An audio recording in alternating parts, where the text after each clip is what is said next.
Right now, the sun is there. You can't see it through your screen, but it's there. 147 million kilometers away, burning at 27 million degrees at its core, fusing 4 million tons of itself into energy every single second.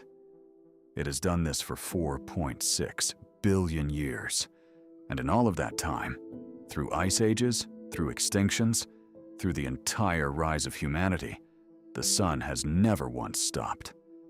But what if it did? Not slowly. Not in a billion years like the textbooks say. What if, right now, at this exact moment, it simply ceased to exist? No warning, no explanation. Gone. I'm going to walk you through exactly what would happen, second by second, minute by minute, day by day. And I promise you this, some of what you're about to hear will genuinely change the way you look at the sky tomorrow morning. Here's the first thing that will mess with your head. If the sun vanished right now, you would have absolutely no idea. Not for 8 minutes and 20 seconds. That's the time it takes for sunlight to travel from the sun to Earth. So for those 8 minutes and 20 seconds, everything would look completely normal. The sky would still be blue. The warmth on your skin would still be there.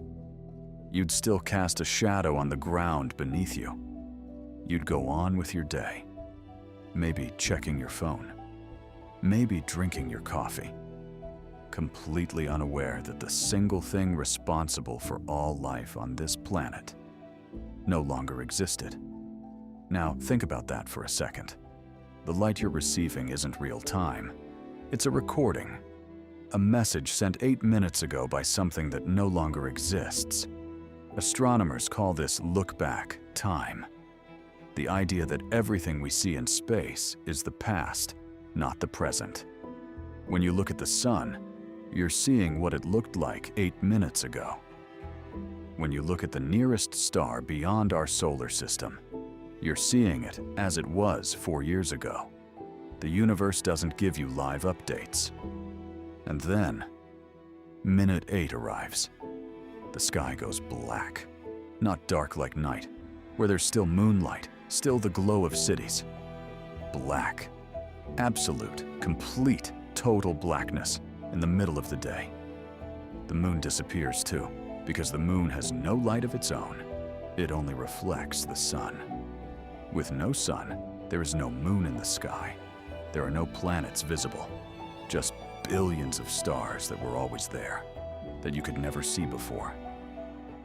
The temperature outside, still fine. The air is still warm. The Earth's atmosphere holds heat remarkably well. For now, within the first hour, the world would begin to fall apart. Not physically, not yet, but psychologically. 8 billion people just watched the sun disappear in the middle of the day with zero warning. Social media would collapse under the traffic. Emergency lines would go down within minutes.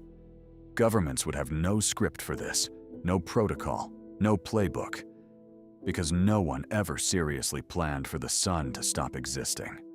The power grid would still work in most places.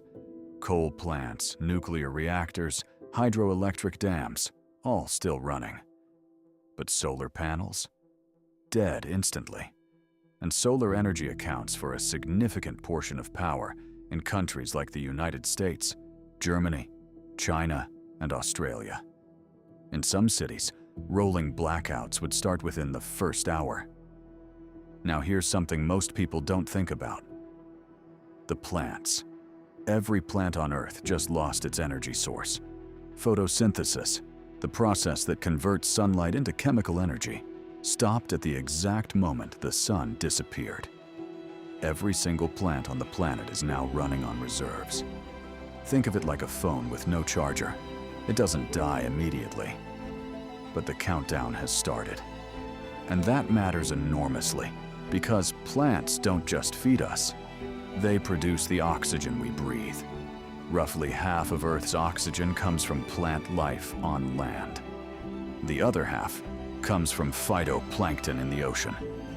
microscopic plants that also depend entirely on sunlight. Without the sun, every oxygen-producing organism on Earth just started dying. Slowly, but irreversibly. By the end of the first day, the average surface temperature of Earth would drop from around 57 degrees Fahrenheit, that's 14 Celsius, to approximately 0 degrees Fahrenheit, minus 17 Celsius, in one single day. One rotation of the planet. To put that in perspective, the coldest temperature ever recorded on Earth's surface was minus 128 degrees Fahrenheit in Antarctica in 1983. We would reach temperatures colder than that within a week. The drop wouldn't be even. Coastal areas and places near the ocean would stay warmer longer because water holds heat far better than land. Cities in the interior of continents, places like Kansas City or Moscow or Beijing, would see the most extreme drops first. Heating systems would be running at full capacity everywhere on Earth simultaneously. Fuel demand would skyrocket overnight. And here's the problem. Supply chains depend on functioning societies. Truckers need roads that aren't iced over. Refineries need workers who can get to work. Ports need ships that can navigate. Within 72 hours, the infrastructure that keeps modern civilization running would begin to crack. Not collapse. Not yet. But crack. The people who would be most vulnerable in those first days wouldn't be the ones in the coldest places. They'd be the ones in the places that never prepared for cold. Southern California, Florida, Brazil. Countries with no winter infrastructure, suddenly facing temperatures they've never experienced. 1 week in. Surface temperatures are now around minus 100 degrees Fahrenheit, minus 73 Celsius. Most surface life is gone or dying. The oceans haven't frozen yet. Water is extraordinarily good at holding heat, but the surface is beginning to crust over with ice at the edges. The Atlantic, the Pacific, the Mediterranean, all of them slowly disappearing under a layer of white. But here's the part of this story that I find genuinely remarkable. The deep ocean would stay liquid for hundreds of thousands of years. Not because of the sun. The sun never heated the deep ocean anyway. Sunlight only penetrates the top 650 feet of water. The deep ocean is kept warm by something else entirely, the heat of the Earth itself. Earth's core sits at temperatures of around 9,000 degrees Fahrenheit, hotter than the surface of the sun. That heat radiates outward through the mantle, through hydrothermal vents on the ocean floor, volcanic openings that pour superheated water and minerals directly into the deep ocean. And around those vents, there is already an entire ecosystem that has never needed the sun. Tube worms 6 feet long, giant crabs, eyeless shrimp, microbial mats of bacteria that get their energy from sulfur, not sunlight. An entire food chain, completely independent of the star we orbit. These creatures would survive, potentially indefinitely. And if life can exist without the sun in the deep ocean today, it raises a question that scientists take very seriously.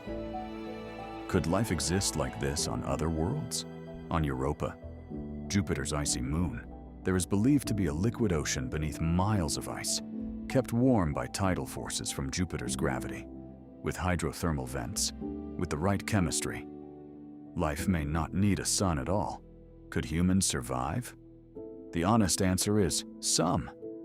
A very small number. But yes, the key would be going underground, and going there fast. Not any underground, specifically geothermally active regions, places where Earth's internal heat reaches close enough to the surface to be usable. Iceland, parts of Japan, the Yellowstone region in the United States, the East African Rift Valley. In these places, geothermal energy could provide heat and electricity indefinitely, completely independent of the sun. Nuclear power plants, which already operate with zero dependence on sunlight, could run for decades on existing fuel supplies. With heat and electricity, you can grow food indoors using artificial lighting, hydroponics, growing plants in water without soil, under LED lights, powered by nuclear or geothermal energy. It works today. There are already large-scale vertical farms doing this in Japan, the Netherlands, and the United States. The population that could be sustained this way would be a tiny fraction of 8 billion. Estimates from researchers who have studied this, and yes, people have actually studied this, suggest perhaps a few 100,000 people could survive long-term in geothermally active underground settlements. It would be the most extreme version of humanity imaginable. Small, isolated communities, entirely underground, dependent on technology to generate every calorie of food and every degree of warmth, but alive. And in geological terms, that's not nothing. Life has survived mass extinction events before. It's scrappy like that. There's one more thing that happens when the sun disappears. Something that doesn't involve temperature or oxygen or survival at all. Earth leaves. Without the sun's gravitational pull anchoring it in place, our planet would fly off into space in a straight line at 67,000 miles per hour. That's just physics. Newton's first law. An object in motion stays in motion unless acted upon by an outside force. The sun is that outside force. Remove it, and Earth becomes a rogue planet. A frozen, dark rock hurtling through the galaxy with no destination. It would take 43,000 years to reach the nearest star system. Another 40,000 after that to reach the next one. Earth would drift through the Milky Way, alone in the dark, for millions of years. And here's what strikes me most about all of this. We exist because of an almost impossible chain of coincidences. The sun is exactly the right size, large enough to warm us, small enough to burn stably for billions of years. Earth orbits at exactly the right distance, the so-called Goldilocks zone, where water stays liquid. Our planet has exactly the right axial tilt to distribute heat across seasons. We have a moon large enough to stabilize that tilt. Change any one of these variables by even a small amount, and none of this works. No oceans, no weather, no life, no us. The sun isn't just a star we happen to orbit. It is the reason that every person you've ever loved, every place you've ever been, every thought you've ever had, is real. So the next time you feel sunlight on your face, just for 1 second, notice it. Really notice it. Because somewhere out there, in a galaxy with 200 billion stars, most planets never get to feel that at all. See you in the next one.